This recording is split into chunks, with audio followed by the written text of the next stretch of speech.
Assalamualaikum warahmatullahi wabarakatuh. Perkenalkan, nama saya Renita Nur Fahriza dari Prodi D3 Manajemen Transportasi Perkeretaapian kelas 1C.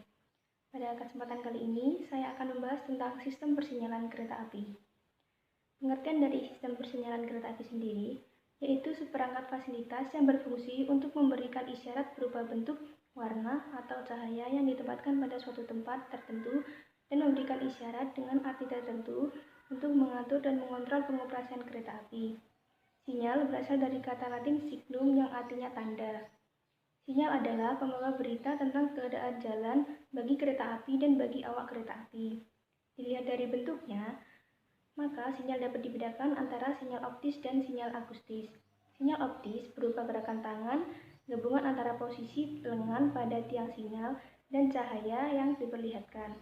Sedangkan pada sinyal akustis berupa pengeras suara, suling, trompet atau peluit, dan lain-lain. Sistem persinyalan kereta api dibagi menjadi dua, yaitu persinyalan mekanik dan persinyalan elektrik. Persinyalan mekanik adalah perangkat sinyal yang digerakkan secara mekanik. Terdapat papan atau lengan semapur yang dinaik dan diturunkan untuk memberi perintah kepada masinis kereta api. Sistem ini masih digunakan di Indonesia pada lintasan dengan frekuensi yang rendah, namun mulai ditinggalkan dan digantikan dengan sistem yang lebih modern. Sinyal mekanik juga dibagi menjadi dua jenis. Yang pertama yaitu peralatan dalam ruangan dan peralatan luar ruangan. Untuk peralatan dalam ruangan, diantaranya interlocking mekanik dan pesawat blok.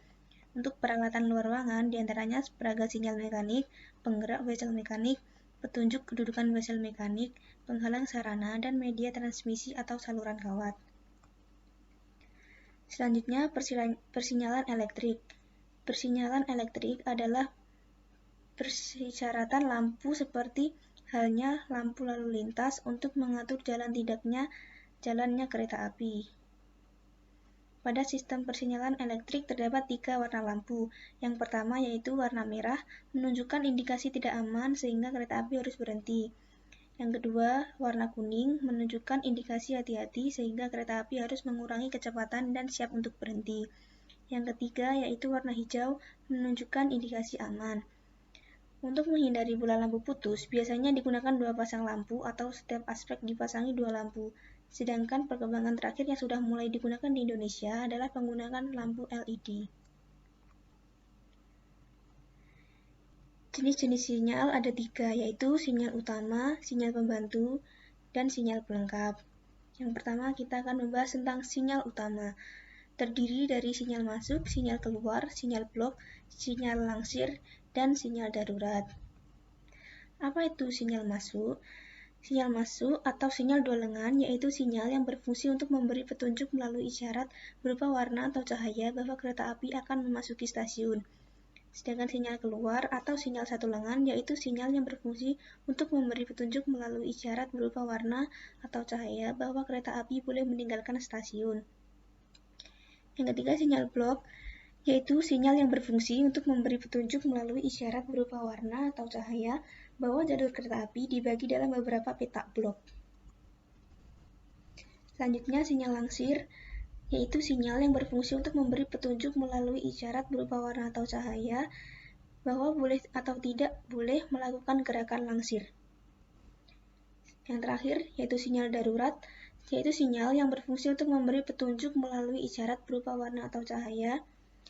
Dalam hal sinyal utama, warna merah dan sinyal darurat tidak menyala, putih atau padam. Masinis harus memberhentikan kereta apinya di muka sinyal yang berwarna merah. Dalam hal sinyal utama berwarna merah dan sinyal darurat berwarna putih, masinis boleh menjalankan kereta api sesuai kecepatan yang diizinkan oleh PPKA. Dalam hal sinyal utama tidak dilengkapi dengan sinyal darurat, masinis menjalankan kereta apinya dengan kecepatan 30 km per jam. Selanjutnya, yaitu sinyal pembantu. Sinyal pembantu terdiri dari 2, yaitu sinyal muka dan sinyal ulang. Sinyal muka yaitu sinyal yang berfungsi sebagai peringatan awal atas aspek yang menyala pada sinyal masuk di depannya agar kereta dapat menyesuaikan kecepatan secara bertahap. Sinyal ulang yaitu sinyal yang dipasang pada peron stasiun umumnya memiliki banyak jalur dengan frekuensi kereta yang padat, berfungsi untuk memberi petunjuk sinyal yang diwakilinya. Jenis sinyal yang terakhir yaitu sinyal pelengkap, terdiri dari 4, yaitu sinyal penunjuk arah, sinyal pembatas kecepatan, sinyal berjalan jalur, dan sinyal pembeda. Sinyal petunjuk arah adalah sinyal yang berfungsi untuk memberi petunjuk bahwa kereta api berjalan ke arah seperti yang ditunjukkan oleh sinyal. Sinyal pembatas kecepatan adalah sinyal yang berfungsi untuk memberi petunjuk melalui isyarat berupa warna atau cahaya bahwa masinis harus menjalankan kereta apinya sesuai dengan kecepatan terbatas dan ditunjukkan oleh sinyal pembatas kecepatan. Selanjutnya, sinyal berjalan jalur tunggal sementara adalah sinyal yang berfungsi untuk memberi petunjuk melalui isyarat berupa warna atau cahaya bahwa kereta api akan berjalan di jalur kiri. Sinyal pembeda adalah membedakan suatu bentuk yang sama tetapi fungsi atau namanya berbeda.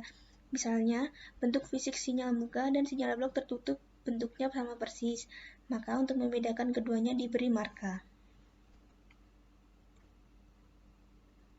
Selanjutnya, macam-macam persinyalan terbaru, yaitu terdiri dari 4, interlocking system, centralized traffic control, automatic warning system, dan block information control atau block info. Yang pertama, kita akan membahas tentang interlocking system.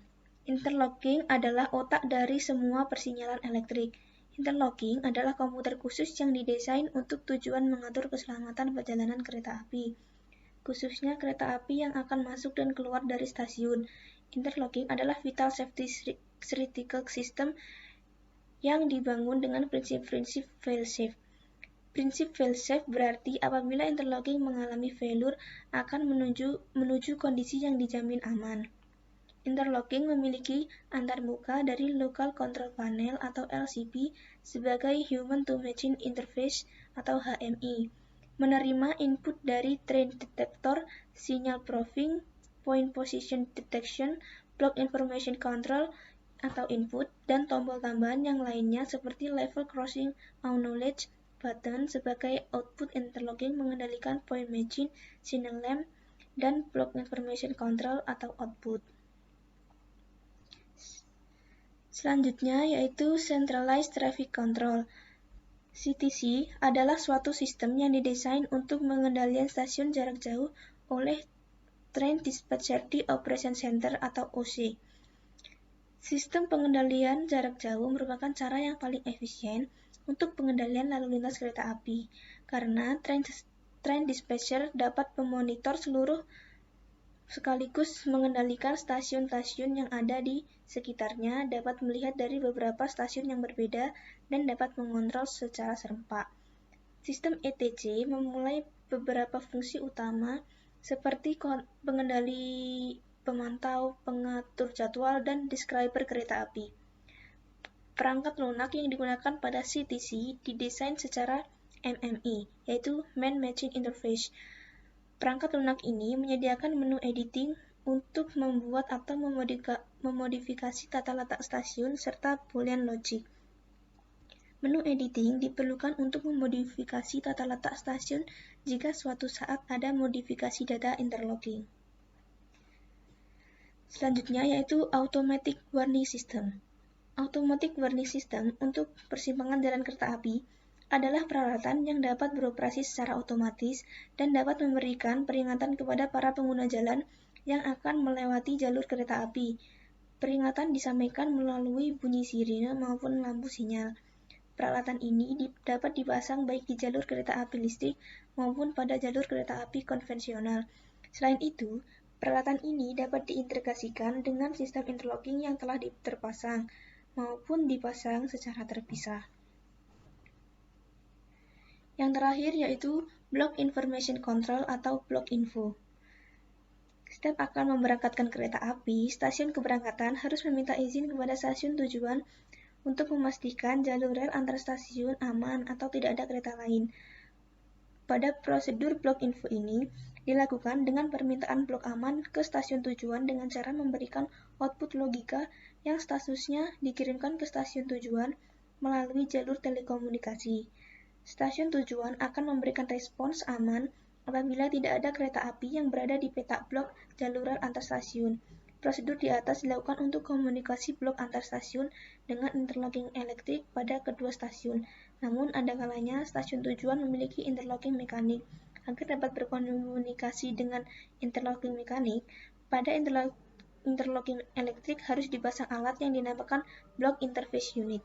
Selanjutnya, kita akan membahas tentang semboyan kereta api. Semboyan kereta api dibagi menjadi dua, yaitu semboyan di jalur kereta api dan semboyan sementara. Semboyan di jalur kereta api adalah semboyan kereta api yang penempatannya berada di sisi kanan jalur kereta api, kecuali dalam kondisi tertentu dapat pula diletakkan di kiri jalur kereta api.